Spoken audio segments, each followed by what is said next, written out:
مرحبا. تستعد إذن عديد المدن الصحراوية لاحتجاجات واسعة رفضا للمقترح الأمريكي حول قضية الصحراء الغربية.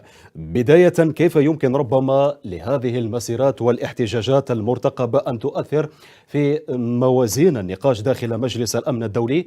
وهل يمكن أن تشكل ورقة ضغط شعبية حقيقية على القوى الكبرى اليوم؟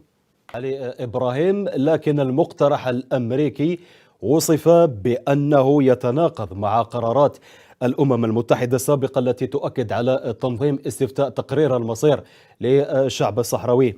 إلى أي مدى يشكل ربما هذا المشروع الأمريكي خرقا للقانون الدولي ولقرارات الأمم المتحدة المتعلقة بالقضية الصحراوية، وما التبعات القانونية والسياسية لذلك اليوم؟ سؤال ربما حول موقع الأمم المتحدة ودورها الحقيقي في إدارة الملف الصحراوي. هل يمكن القول إن مجلس الأمن فقد حياده ربما في التعامل مع قضية الصحراء الغربية، أم ما زال قادرا على لعب دور الوسيط النزيه في ظل ربما التجاذبات السياسية التي نراها اليوم؟ مشروع القرار الأمريكي جاء في وقت حساس تشهد فيها القضية الصحراوية انسدادا سياسيا ربما. ما الدوافع الحقيقية للمبادرة الأمريكية الجديدة اليوم؟